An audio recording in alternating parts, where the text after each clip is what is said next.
So, day one of preparation for Newcastle show. What I need to be doing today is look at the schedule, which I have here, and I'm going to read out the classes to you, and then start to do the planning for the actual design. Now, I recommend, as you know, that for every design you do, you set about a proper and managed planning process. The first part of that is to just look at the schedule and decide which classes you're going to enter. You wouldn't normally enter all classes in every competition because it just puts too much pressure on you. You've got to think about staging times, you've got to think about plant material, whole host of things, and there might well be some titles that just do nothing for you. They just don't inspire you. You just can't think of anything. You can't, even going through the planning process, nothing comes to mind that you'd be comfortable putting together. You really do need to make those decisions very early on because you can't put yourself under the pressure of thinking about a design right up until the last minute. You need to have practiced it. You need to be sure that you can transport it, because what if you do something in your studio? You know, you can see here I'm pretty well set up to make anything and everything, but I have to then think about how far away is the competition, how much am I going to have to put together, how much time have I got when I get there, how far away do I have to park when I get there, that I'd have to carry everything, even though I use a trolley these days, and in the early days I didn't. I carried everything. The flowers came in buckets and everything else was in my bag or over my arm, and so I used to do half a dozen trips back to the car to bring things in when I was doing quite a lot of designs in a competition. So you've got to think about the logistics as well as the exciting bit, which is the actual design. So first day, day one of planning and preparation for a show, I'm looking at the schedule. Let's have a look at the schedule now. Open classes, so anyone can enter the open class. You don't have to be a particular grade to enter these. 2 class titles: Country Meets Town, which is a display design, so it's a metre square by unlimited height, and the Modern Wide Bouquet. Now, I won't be doing the Modern Wide Bouquet because although I enjoy modern work, I don't enjoy wide work. So I will not put myself under that kind of stress for this particular competition. My focus in the open classes will be Country Meets Town as a display design.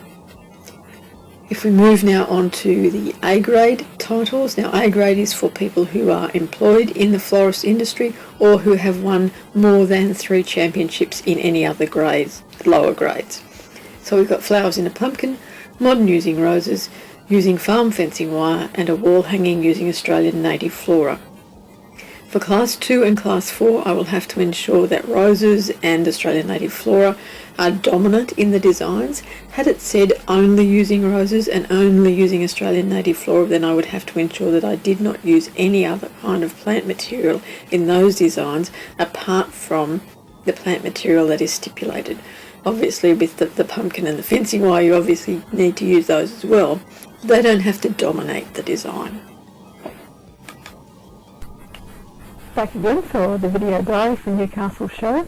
Today I'm working on the class title Modern with Roses.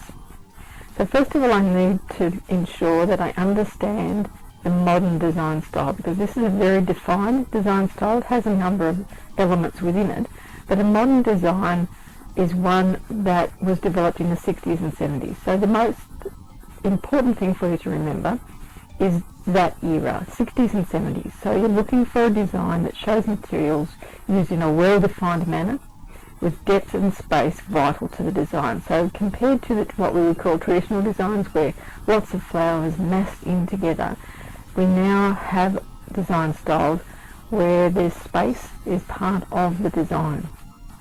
2 types of design styles: those that are radial construction, where the material radiates from a single point of emergence from the container, and that's your focal area, and those that are interest-equated, and so they'll have one or more points of emergence from the container or the design.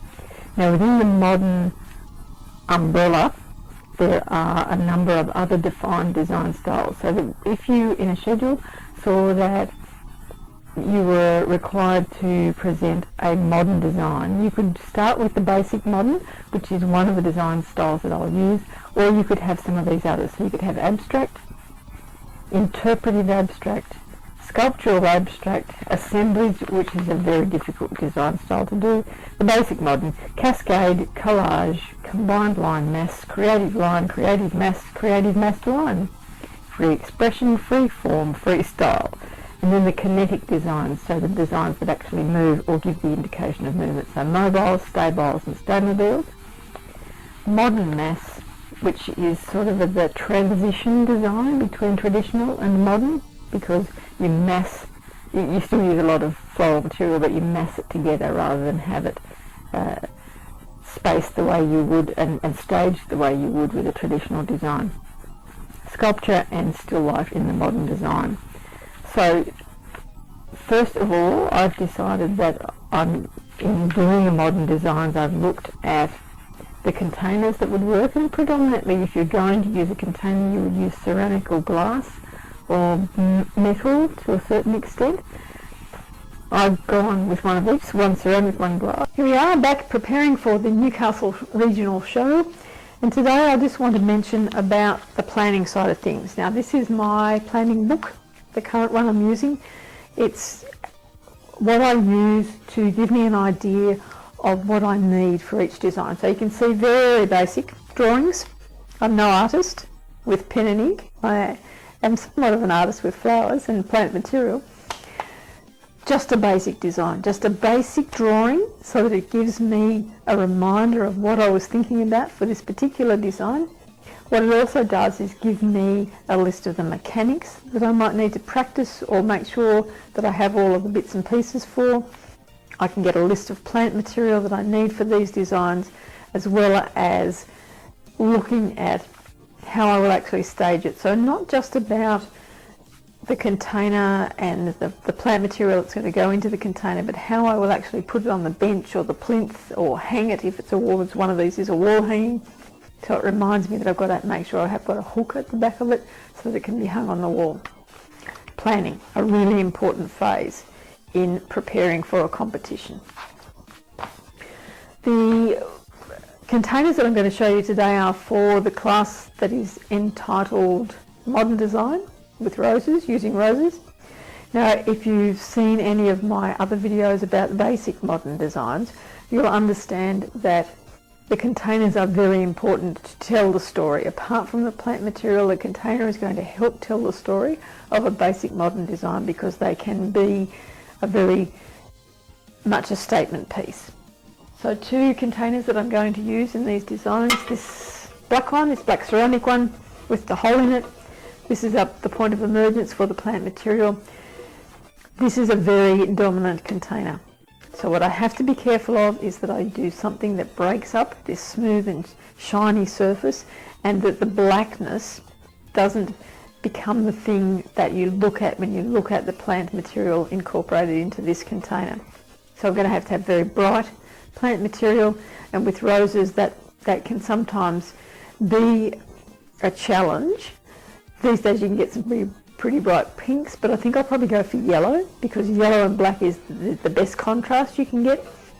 And I'll have some very deep green foliage, and the foliage I'll probably use around the front and across the top. The other thing I could do is get some rough sticks and put those in there, because what we really want is a comparison or a contrast of textures as well as the colours in that particular one. The other one I'm going to use is this vase. Always a challenge using this vase. Not just the colour, but the shape and the height of it, because if you're looking at doing something that was just single placements, you'd have to go very high to not have this vase or this container feel like it was the heaviest part of the presentation for the judges. So what I'm actually going to do, the designs that I'm going to do in this vase, is what's called a cascade. It comes under the umbrella of modern designs, but it's not the basic modern that I'll do in that container. This one, the cascade, is based on a waterfall. So you have some plant material at the top here, and the rest of it comes down as though it is spouting out over this container like a waterfall. lots of airy foliage at the back so you can actually see through the design. So you'll still see the container, but it will just form the basis for this spray of plant material that comes out of the top. So that will be a cascade design, which is part of the modern design groupings, and this one will be a basic modern design. You'll see how they turn out in a couple of days. Let's just look very quickly at a summary of some of these things that I've covered in preparing for a competition. Firstly, reading the show schedule. It is vitally important that you read the complete schedule before you decide to enter a competition. Your decision should take into account the things like restrictions on the size of exhibits, on pre-prepared work, so how much you can do before the competition you can take to the venue, prohibited plant material, what things can't you use in your designs on the bench, the drop-off and collection times, because these might interfere with other commitments that you have in your life, and the vehicle access for unloading. I talked about needing a trolley and carrying things back and forwards from the car. You don't want to put yourself under any more pressure than you have to do well in a competition. Planning your design. Start by writing down the very first impression you have when you read that class title. Look at the design styles and the standards and the definitions of those design styles and see if something would really fit that class title perfectly. Check the sizing and the type of exhibit area. Research the class title with dictionary, with art, with poetry. Talk to other people about what they think when they hear that class title. Draw a sketch and work out the mechanics that you're going to need to keep your design together. Choose plant material that helps tell the story of the class title or is appropriate for that design style. And definitely practice to see how long it's going to take you to put that design together. So I bet you want to have a look at some of the things that happened to me at Newcastle. So I won the most creative design with this one using farm fencing wire.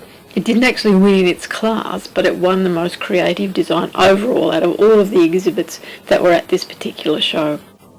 So in the open class, I did Country Meets Town, and I was awarded second place for this little number. Country is in the plant material of the Australian natives and the paper bark. The town part of it is the martini glass, the container, and the roses, and a little bit of elegance around the glass itself.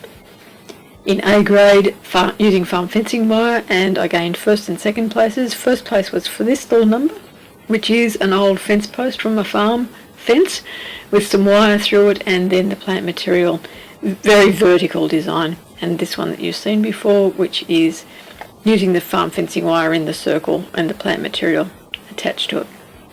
Flowers in a pumpkin didn't do any good in this particular class. This one, the judges felt there wasn't enough flowers. Certainly they were in the pumpkin, but there wasn't enough flower material. There's lots of foliage, but not enough flowers in the design. Second one that I entered in this class, you'll see shortly, I carved a flower into the pumpkin. And judges, whilst being very impressed with that, said that the title said flowers, plural, and so I only had one flower carved in there and very few flowers in the top of the pumpkin. So I needed a bit more floral material at the top of the pumpkin to balance out the dominance of that carved flower, or I should have done a couple of flowers carved into the pumpkin in the base. Now the very last one is the modern one. Talked a lot about that in the planning stages. The cascade that I wanted to do didn't work at all. In fact, it was so poor that I haven't even kept a photo of it. And this is the one in the black vase. Obviously a good modern design, but not as good as some of the others that were presented to the judges on the day, so this didn't win a place. But I'm happy with the design. Perhaps a bit more contrast in the floral material would have been good. I'm